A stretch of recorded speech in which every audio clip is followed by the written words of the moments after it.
وقصره في جانب الأنهار يبدو عاليا في جنة تشدو الطيور وقصره في جانب الأنهار يبدو عاليا في جوف طير روحه بحاصل. الحمد لله رب العالمين والعاقبة للمتقين ولا عدوان إلا على الظالمين، وأشهد أن لا إله إلا الله وحده لا شريك له، وأشهد أن محمدا عبده ورسوله صلوات الله وسلامه عليه وعلى آله وأصحابه والتابعين لهم بإحسان إلى يوم الدين. أما بعد، فقد قال الله تبارك وتعالى: كيف تكفرون بالله وكنتم أمواتا فأحياكم ثم يميتكم ثم يحييكم ثم إليه ترجعون. waxaan kusoo guda jirnay tafsiirkii qur-aanka kariimka ahaa. darsigeenu wuxuu ka bilaabanaa aayadda 28 ee min suurati albaqara. qaala allahu tacaala: kayfa sideebaad takfuruuna aada ugu kufrinaysaan bilaahi allah, sideebaad ugu kufrinaysaan walxaalna aada ugu kufrinaysaan kuntum aada ahaydeen amwaatan kuwa meyd ah oo fa axyaakum ilaahay uu idin soo nooleeyey, uma markuu idiin nooleeyey ka gadaalna yumiitukum ilaahay wuu idin dilayaa, uma markuu alla idin dila ka gadaal yuxyiikum ilaahay wuu idin soo nooleynaa, uma markuu idin soo nooleey ka gadaalna ilayhi ilallah alla intii ka ah aad turjacuun iladin celinaa. ilaahay subxaana wa tacaala aayaddan wuxuu nooga waramayaa, yacni wuxuuna tusinayaa awooddiisii. ilahay wuxuu yidhi: kayfa sideebaad takfuruuna aada ugu kufrinaysaan bilaahi ilaahay, yacni ilaahihi jiritaankiis sideebaad u diidaysaan, aada ugu kufrinaysaan ama cid kale aad la caabudaysaan. walxaal kuntum aad ahaydeen amwaatan ay nudfatan min maniyin, waxaad ahaan jirteen kuwa dhintay oo yacni mani ah, dhibic maniya ahaydeen oo ilma galaynka dhex yaalo oo waxba anayn, sida meyd oo kaleo biyaha minka iyo ilma galeynkay dhex yaalin. fa axyaakum markaasa ilaahay idin nooleeyey, biyihii alla wuxuu ka dhigay yacni xinjir wuu isbadbedelay, dad nooloo idinka dhigan, ruuxa laydinku afuufa, ka dambana banaanka usoo baxday idinkoo nool. waa hal dhimasho iyo hal nolol. uma markuu idiin nooleeyey ka gadaal yuxyiikum ilaahay waa idin dilaa, adduunka waa idinka wadaa, qabrigaa laydin dhigaa. uma ilaahay markuu idin dilo qabriga laydin dhiga ka gadaalna yuxyiikum ilaahay waa idin soo nooleena xayaatulbarsiqi, nololkoo idin soo nooleeyey. uma markaas kadib turjacuuna waa laydin celinaa ilayhi ilallah, qiyaami iyo maxsharki. dhowr marxalaa soo marta, maraa meyd ahayd oo mani ahayd, ilaahay qof nooloo kaa dhiga adduunka ku keenay, haddana nafsada lagaa qada adduunkaa lagaa waday, haddana qabrigaa lagugu soo nooleeyey, qiyaamiyaa lagu geeyey. ilahay wuxuu yihi: huwa allah xaqa ah, alladii waa allihii khalaqa abuuray lakum liajlikum dartiina u abuuray maa shay fil ardi dhulka korkiisa ku sugan, jamiican dhammaan xaal uu yahay wax walboo dhulka ku sugan ilaahay dartiina u abuuray. huwa alladii waa allihii khalaqa abuuray lakum liajlikum dartiina u abuuray maa shay fil ardi dhulka korkiisa ku sugan, wax walbo jamiican dhammaan xaal uu yahay wax walbo dhulka ku sugan. asalka waa xalaal. qaacidadii usuulka waxay ahayd usuulu fiqiga: al aslu fi lashyaai naaficati alxilu. asalka ashyaada waxtar kale dhammaantood waa xalaal. laba qofda isqabato, midna u yiraahdo geedkan waa xalaal, midna u yirahdo waa xaaraam, midka xalaal waa yiri su-aal mala weydiinayo oo asalku ku taagan yahay. amaa midka yiri waa xaaraam, daliilkeena le maxaa ku xaaraantinimaysa? ilan asalka huwa alladii saqara lakum maa fi samaawaati wamaa fi lardi jamiican minhu, wax walba ciri dhul ku sugan ilaaha idin saqiray, xalaal waaye. marka daliilka keenaa ku xaaraantinimaysaa le. uma intaa ka gadal istawaa alla wuxuu u qasday ila samaa, samadu u qasday. istawaa ila samaa, qur-aanka waxaa ku jirto 7 meela ilaahay ugu hadlay, 7 meel ku jirtaa. uma istawaa cala alcarshi, uma istawaa ila 7 meel. marka culimadu waxay leeyihin istawaa hadday ilaah ka daba marto bimacnaa qasada waa meeshaan oo kale. waxaa leeyahay uma intaa ka gadaal istawaa alla waa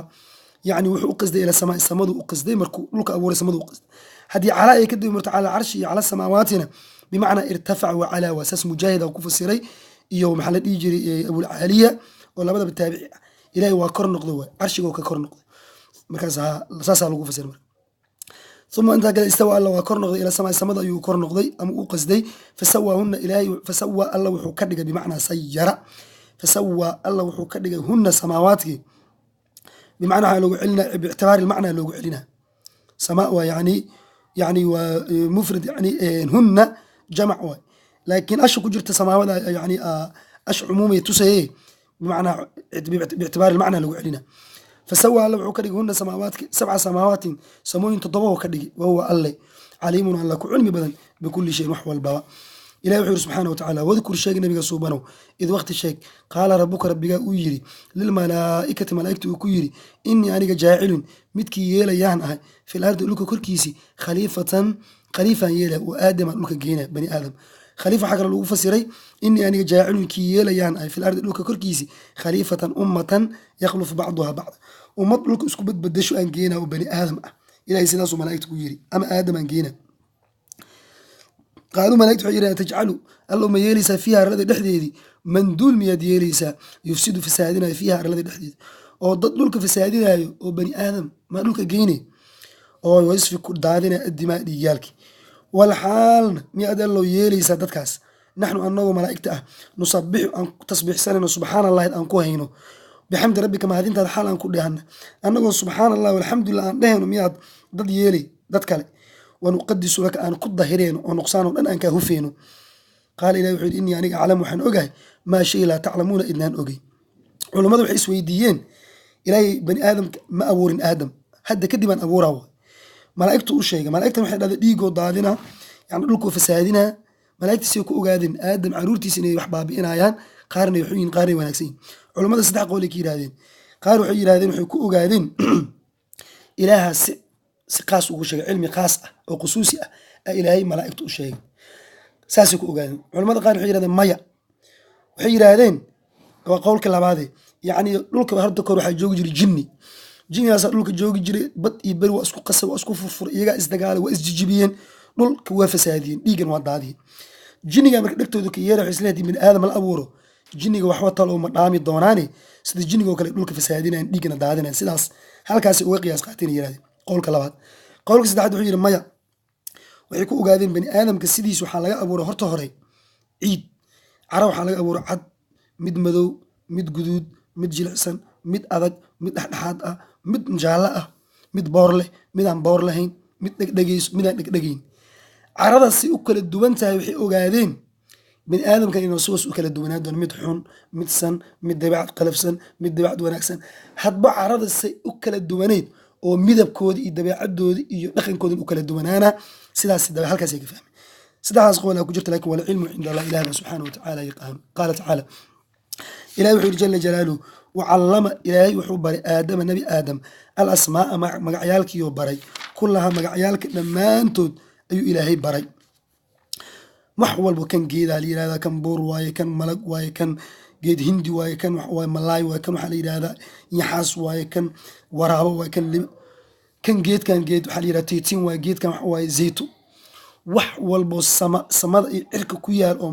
oo ku dhex nool dad iyo dunya iyo jamaadaad ilaahay magacyaalkoodu baray kullaha dhammaantood magacyaalka dhammaantood uma ilaahay markuu magacyaalka baray aadam caradda ilaahay wuxuu u bandhigay hum ayal musamayaat waxyaabihii magacyaalkii lahaa ilaahay wuxuu u bandhigay hadal malaa'igta faqaala wuxuu yidhi malaa'igta ilaahay ambi'uuni malaa'iga ii sheego iga warama biasmaa'i haaulaa'i waxyaabahan magacyaalkood iga warama in kuntum haddaad tihiin aad ahaateen saadiqiina kuwii run sheegaayo ana bani aadama yufsiduuna fi lardi wayasfikuuna dimaa bani aadamkii inuu dhulka fasaadinayo dhiiggana daadinayo hadalkaas haddee run idinka tahay oo sidaad u sheegteen hadday jirto bal waa kaasaaye magacyaalkan waxaan meesha tuuran magacyaalkiisa sheega qaal wuxuu yidhahday malaa'igta subxaanaka allow nasahnaantaadaan ku nasaheyna oo xumaan oo dhan waan kaa fogeynayna laa cilma wax aqoon lanaa nooma sugnaanin haddaa malaa'igta annaga laa cilma wax aqoona lanaa nooma sugnaani ilaa maa aqoontii maani callamtana adiga aadna barto cilmi aadna barta maana annaga cilmi kalmanihin inaka adiga allow anta alcaliimu alla cilmi badanaata haddana alxakiimu xikmad badanoo wax walba booska loogu talagala dhigo qaala marka ilaahay wuxuu yidhi yaa aadamu aadamow ambihum malaa'igta u sheeg oo uga waran biasmaa'ihim waxyaabahan halkan dhooban magacyaalkooda u sheeg mid u sheeg wuu u sheegay marka faamba'ahum waa u sheegay falamaa amba'ahum nebi aadam markuu u sheegay malaa'igtii biasmaa'ihim waxyaabihii halkaas yaalayoo dhoobnaa cir iyo dhul magacyaalkooda falamaa amba'ahum nebi aadam markuu u sheegay malaa'igtii biasmaa'ihim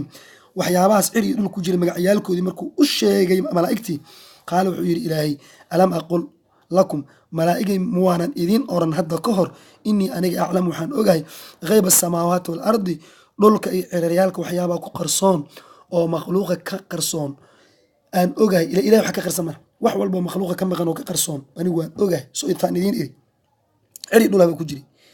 waclam waxaan kala ogahay maa shayga tubduuna aad muujinaysaan iyo wamaa shayga kuntum aad ahaateen tagtumuna kuwii qari wax alla waxaad muujinaysa waxaad qarinaysaan waan ogahay sootaan hadda kor idiin iri waa ka aadam wuu sheegay idinkana waad sheegi weyseen marka saa darteed bani aadamka dhammaantood ma wada xuma dad fiicanna waa ku jiraa dad xunna waa ku jira ilaahay saasuu ka wada subxana wataala ha wada dhihina yusfiduuna fi lardi yani wayasfikuna dimaa hadhin yufsidu fiiha wayasfiku dimaa hadhihina qaar dhig daadina waa jiraan iyo qaar laakiin qaar wanaagsanaa ku jira sababtoo ambiyadii ilaahayaa ku jirto rusushii yaa ku jirto owliyadii yaa ku jiraan saalixiintii yaa ku jiraan sidiiqiintii yaa ku jiraan shuhadadii yaa ku jiraan marka dad wanaagsan oo noocaasa ku jira dad xunna way ku jiraan sidii markaa saa darteed marka aniga waxaasaan adig aadan ogeynaan ogahay marka sidii malaa'igta ilaahay subxaana watacaala ee marka horeba kama ahayn madax adayg ee su-aalay ka ahayd ilaahay subxaana watacaala wuu u sheegay wallahu aclam wasala allah wasalam calaa nabiyina